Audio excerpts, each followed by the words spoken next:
Welcome to the Loving Truth Podcast, where it's all about finding clarity, confidence, and peace in the face of marriage challenges. And now your host, relationship expert, and certified master life coach, Sharon Pope. Hello, loves. This is Sharon Pope, and this is The Loving Truth. Today, we're going to be talking about love, of course, but we're also going to be talking about safety. Because as much as we don't like this answer, choosing to love is not safe. So if love is not safe, what do we do? So I will often have people tell me that they chose a partner to marry who was safe. And I know exactly what they mean, because I use that same language when I would describe my first marriage, is that I married the safe man. Now, what I meant by that was I knew that he wouldn't hurt me, because I had been in a few relationships before where I had gotten hurt, where someone broke up with me, or someone cheated on me, or someone treated me really poorly. And because my ex-husband was a good, kind man, he wasn't going to do any of those things. And so it is our life experiences that lead us to our choices. Like my experience of being hurt led me to playing it a little bit more safe so that I wouldn't have to continually experience those negative feelings. Now, I want you to think about, though, when you are looking for a partner to spend your life with, the very things that make them safe are also the things that make them attractive to us. Right? Because if you're going to spend your life with someone, well, then you want someone who has similar interests, same values, similar goals as you, right? So those similarities are what we're looking for. And that feels very known, and it feels predictable, and therefore it feels safe. I mean, we don't go into relationships so that we can get hurt. None of us do. And yet, it's only in our most intimate relationships where we hurt each other the most sometimes. And marriage is a very serious decision because we say, at least, that we are going to spend forever with this person. So we want some degree of predictability. We don't want the person that's out on the edge, that you never know what to expect day to day, where they're going to be there one day, gone the next, and you don't have shared values and you don't have shared goals. Like, you want that. But then at some point inside of our marriage, when that all becomes comfortable and we want a little bit more drama or a little bit more excitement because we've gotten kind of bored and the desire in our lives is down, we sort of refer to our partners as safe as though it's a negative thing, when it's actually the very thing that we kind of went looking for when we were looking for a partner, right? So when we have more in common with the person, it becomes easier to love them. But what's interesting is that our differences often will attract us to our partner. But what keeps us together are the similarities. The commonalities will keep us together. So for instance, let's say that you're kind of introverted and your partner is the life of the party. And you loved that about him when you were dating and when you had first gotten together. It was one of the things that helped pull you out of your shell a little bit, and it also helped make you feel safe in social situations because he sort of carried the weight by being the center of attention and the life of the party, and you could just ride his coattails and still have a good time and be social without needing to be the center of attention. But maybe now 20 years later, you look at him needing to be the center of attention and you think it's pathetic and it irritates you, right? So now you want him to be more like you so that you don't have to look at that. So it's turned from the thing that really was attractive to you in the beginning is now frustrating to you today. Okay? So we're human beings. Shocker. Newsflash, we are human beings. Here's the newsflash. That means that we are deeply flawed. And It is in our most intimate relationships that we bring the best of ourselves and the worst of ourselves. Like at work, we bring our best most of the time. We usually don't bring childhood traumas and wounds and things that trigger us. We don't often bring that kind of stuff to our professional environment. But in our intimate relationships, boy, do we. That's why I always say, you don't just marry, the phrase, you marry the family of the person that you marry. No. You marry every single life experience they've ever had. And they marry every single life experience you've ever had. You bring all of it, your whole self, in every sense of the word, into your most intimate relationship. Whether you want to or not, it's going to be there. And so that's why it's important to know about those things. Now, if we get back to the concept of safety. So as human beings, we like safety. We like what is known. It's why we avoid change, right? I have a mentor, Martha Beck. I one time heard her say, look, if you are resistant to change, you were born on the wrong planet. And yet, most of the world resists change. For some odd reason, I go out looking for it. Like every 3 to 5 years, I make big changes in my life. I don't know why that is exactly, but it is. But I know that that's not what most people do. Some people stay in the same job for many years. They stay in the same home for many years. We like what is known and what is consistent because that feels safe and therefore comforting to us. There's nothing wrong with wanting to feel safe, except we were probably born on the wrong planet because life isn't terribly safe. So one of the examples that I heard that I love, because it's just it brings it home for everybody, is that we drive, let's say we're driving down a 2-lane road, and the only thing that is keeping us from colliding with a car going 60 miles an hour in the opposite direction from us and hitting head on is this painted yellow line. And we trust that the person on the other side of the road is not going to cross that yellow line. And we're not going to cross that yellow line. And as long as we both do that, we're not going to get into an accident and die. Except sometimes that happens, right? Sometimes people aren't paying attention. Sometimes people are inebriated. Sometimes whatever. Maybe that they have a stroke while they're driving. There's a million things that could happen. So if you want to feel safe, you would never drive a car, get into a car, go anywhere, leave your house. You just wouldn't. But we do it every single day of our lives. Because it's part of being alive. It's part of living. If you're going to be out living your life, you're going to subject yourself to some degree of a lack of safety. Now, likewise, love is not safe. Love and relationships, not safe, even though we desperately want them to be.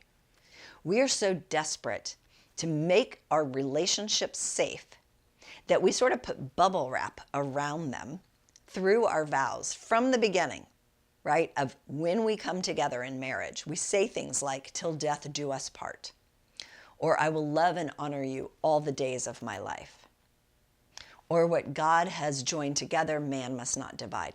Those are all phrases and commitments that we use in order to make us feel more safe, in order to calm our fears that our partner is going to leave or that our partner is going to hurt us. But words alone obviously do not protect us from our deepest fears, because inevitably our partner will hurt us. And we will do something or say something that will hurt them because we bring our whole selves into the relationship. Now, it's not usually intentional, although sometimes it is, right? Sometimes when we feel hurt, we just want to hurt them back because that's how we've learned how to deal with pain, because no one taught us a different way to deal with pain. So you get punched, you punch back, right? But most of the time, it's just unconscious. It's us reacting. It's us being in our ego and not engaging from more of a heart-based perspective in our relationships. And that's what causes the upset. But we're going to hurt each other. And, my friends, your partner might leave you. Even though they said those words and they made those commitments in front of a whole bunch of people, they still might make a different choice. And you might too. That's what makes it unsafe. That's the way of it. We choose one another. We actively choose one another until we don't. Until we make a different choice. I'm choosing to be with you today, but next year, what if I choose to not be with you? That is the nature of having choice and of having free will. And the truth of it is, we can't have it both ways.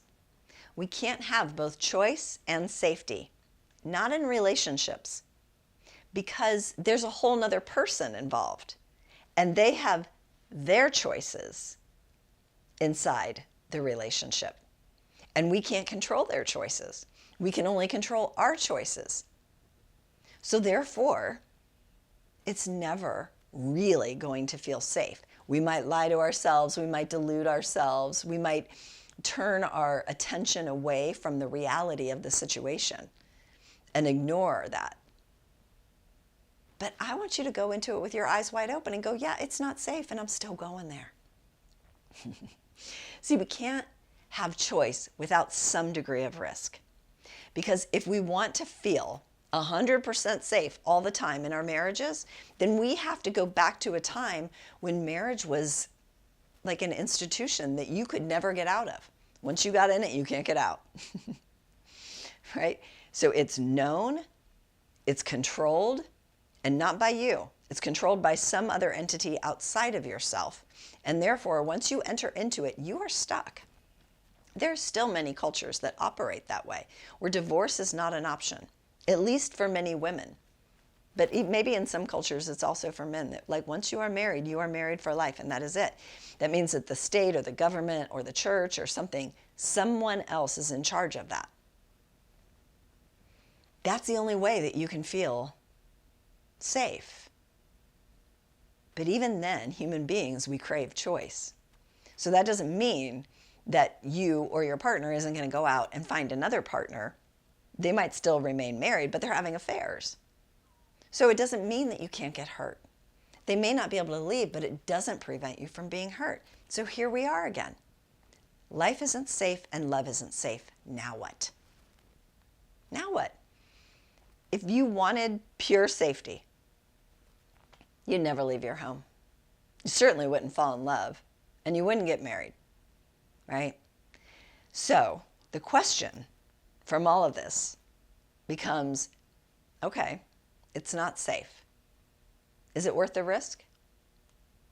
Like every day we make the choice that it's not safe to drive because I could get in an accident and die. But is it worth the risk? Yes. Because I want to be out. I want to be living my life. There are places I want to go. There are things I want to see. There are experiences I want to have. So it's worth the risk. We make that choice every day. And so the question becomes, if love isn't safe, do we still make that choice? And I am here to tell you that yes, we do. Yes, we do. Yes, we do. We do. And I don't think that that's ever going to change. You know, a lot of people they'll today, because they look at the stats and they look at what's happening with marriages, and they're like, well, that's a bad bet. Why would I ever get married? Or, you know, they see how people get hurt from inside of love and marriage and divorce, and they're like, oh, well, I'm never doing that again. That hurt too bad. I'm just never going to love again. That's a way to keep myself safe. That's a way for me to stay protected. So some of us go into it like we know the risk and we go there anyway. Because it's love. Because it's the thing that makes us feel fully alive, even when it doesn't last. And love is what we're here for. That's why we're in this life at this time. And I think that at the end of our days, on our deathbed, the only thing that will matter is were we loved and did we love? That's it. No one's going to talk about your career. No one's going to talk about any of that stuff. What they're going to talk about is the connections and the love that you cultivated in your life. That's what you're going to be thinking about. I know that's what I'm going to be thinking about. So I'm going to do all that I can right now, knowing that even though it's not safe, I'm still going to open my heart to as much love as my little heart can hold. So yes, some people will shut down to it and say, no, I'm not doing that again. That just hurt too bad, so I'm never going to do it. It's like saying, I'm never going to get on an airplane because what if the plane goes down? Well, then you're also never going to see some really amazing places. You're going to see what is in driving distance. Unless, of course, you don't want to get in a car either. Then you're only going to see your own living room. So there's always a trade-off to this sense and this need for safety. I think as human beings, we are never really going to stop reaching for love, even though it's not safe and even though it's not guaranteed. So we've got to make peace with that. We've got to make peace with, yep, we say the words and we do the things, and we still have a 50 to 73% divorce rate. But if we can take some accountability for that, and we can know that going into it, then we can both show up to that relationship. And my bet is that we will choose one another much more frequently. And our relationships will start to feel much better than they do today, where we're taking it for granted and we're assuming that we can treat our partners anyway and they'll never leave. This will never end. It'll never hurt. Because the stats and my clients might tell you otherwise, right? So it doesn't have to be safe for us to be able to say, yep, I'm still going to do it. I'm going to incur the risk so that I can have the experience. I'm going to incur the risk to get on the plane so that I can go see Italy.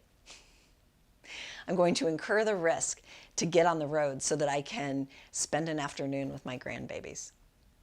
And I'm going to incur the risk of falling in love and getting married and pledging to be a partner to someone for the entirety of my life, for the experience of witnessing someone else's life and having them witness mine. Right? So it's not safe. So what? We're still going to do it. I hope that gives you something to think about. Until next time, please take really good care. If you're listening to this podcast because you're struggling to decide whether to stay or go in your marriage, and you're serious about finding that answer, it's time to book a Truth and Clarity session with a member of my team.